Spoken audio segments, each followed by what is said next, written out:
Chapter 3: Internet Services. Introduction. Today, computers form an important part of our lives.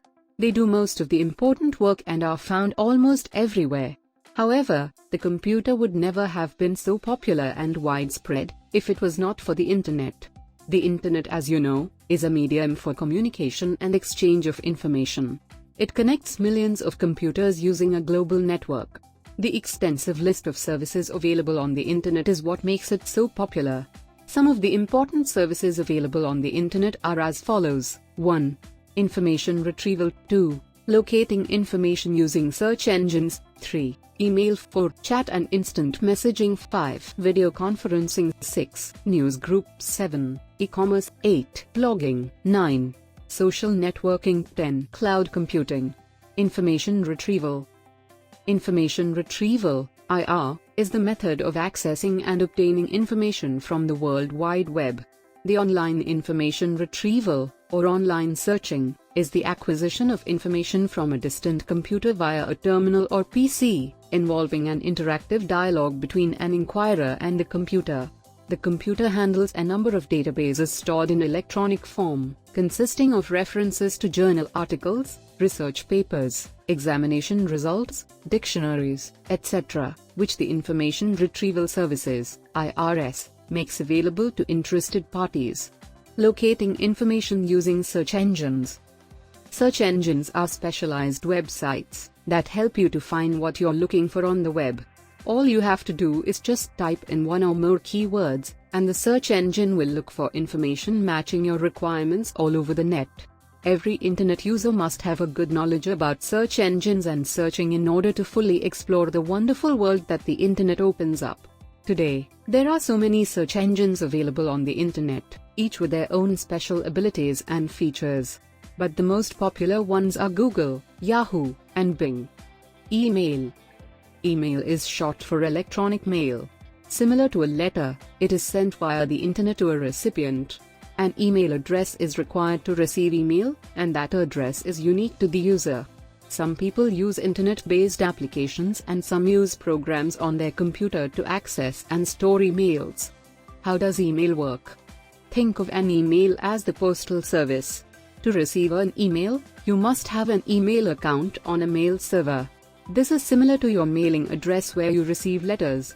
Your email message is sent from your computer to a server where the computer looks at the address and then directs the message on to the server associated with the recipient's email account. Once the email arrives at its destination mail server, the message is stored in the recipient's electronic mailbox until he or she retrieves it. Understanding email address. You can send email to anyone in the world, if you have his or her email address. The email address works just like to our postal address or phone/mobile number. While sending an email, we enter the email addresses of the recipients so that the computer knows where to send it. Example of an email address: prince123@gmail.com. Email providers. There are various service providers on the Internet. The most popular sites are Gmail, Yahoo, Rediffmail, Outlook. Advantages of email. 1. It's free. Once you're online, there is no further expense. 2. Easy to access and store. Sent and received messages and attachments can be stored safely, logically and reliably. It's a lot easier to organize emails than paper documents. 3. Easy to use. Once our mail account is created, sending and receiving messages is simple. That goes for a host of other email functions. Data storage and contacts can be accessed quickly and easily. 4. Easy to prioritize. Incoming messages have subject lines that appear even when the mail is unopened. This helps you can delete without opening. How much time does that save compared to snail mail? 5. Speed. Email messages are received within a few seconds.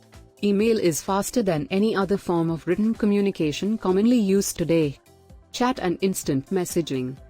Chat and instant messaging, IM, are short messages sent and read in real time, allowing you to reply more quickly and easily than email.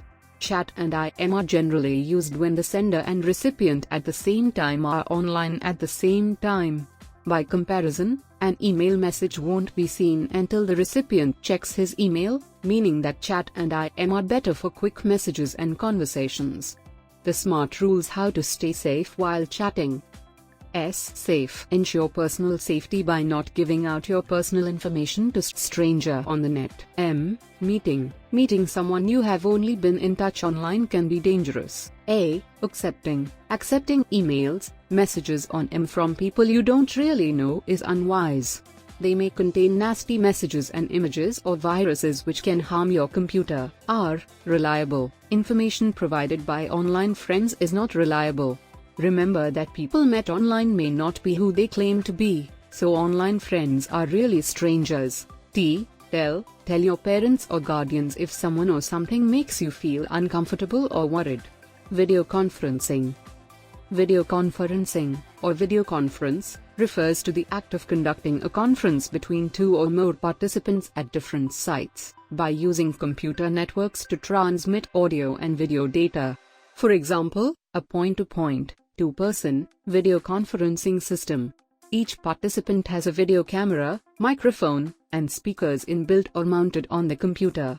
As the two participants speak to one another, their voices are carried over the network and delivered to the other's speakers, and whatever images appear in front of the video camera, appear in a window on the other participant's monitor. The major components required for video conferencing. 1. Video input. This needs a video camera or a webcam. 2. Video output. Requires a computer monitor, a television, or a projector. 3. Audio input. Requires microphone. 4. Audio output. Requires speakers. 5. Data transfer. This requires an analog on a digital telephone network, LAN or internet. News groups. In a news group, a discussion on a particular subject is carried on consisting of notes written to a central internet site and redistributed through Usenet, a worldwide network of news discussion groups. Usenet uses the Network News Transfer Protocol, NNTP. News groups are organized into subject hierarchies with the first few letters of the news group name indicating the major subject category and subcategories represented by a subtopic name. Some major subject categories are news, REC, recreation, SOC, society, SCI, science, COMP, computers, and so forth. There are many more. Users can post to existing news groups, respond to previous posts, and create new news groups. E-commerce.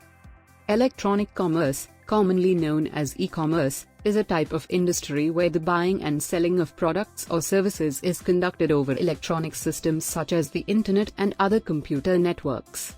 E-commerce can be defined as the use of the internet and web to conduct business transactions. A more technical definition would be, e-commerce involves digitally enabled commercial transactions between and among organizations and individuals.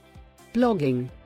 A blog, shortening of weblog, is an online journal or informational website displaying information in the reverse chronological order, with latest posts appearing first. It is a platform where a writer or even a group of writers share their views on an individual subject. Social networking. Social networking is the use of internet-based social media programs to connect with friends, family, classmates, customers, and clients. Social networking can occur for social purposes and business purposes, through sites such as Facebook, Twitter, LinkedIn, etc. Social networking is also a significant target area for marketers seeking to engage users. Cloud computing. When you store photos online instead of on your home computer, or use webmail or a social networking site, you are using a cloud computing service. For example, an organization decides to use an online invoicing service instead of its usual in-house service. The online invoicing service is called Cloud Computing Service. Cloud computing refers to the delivery of computing resources over the internet. Instead of keeping data on your hard drive or updating applications, a service is used over the internet, at another location, to store information or use its applications. An example of cloud computing is Microsoft Office Live and Google Documents.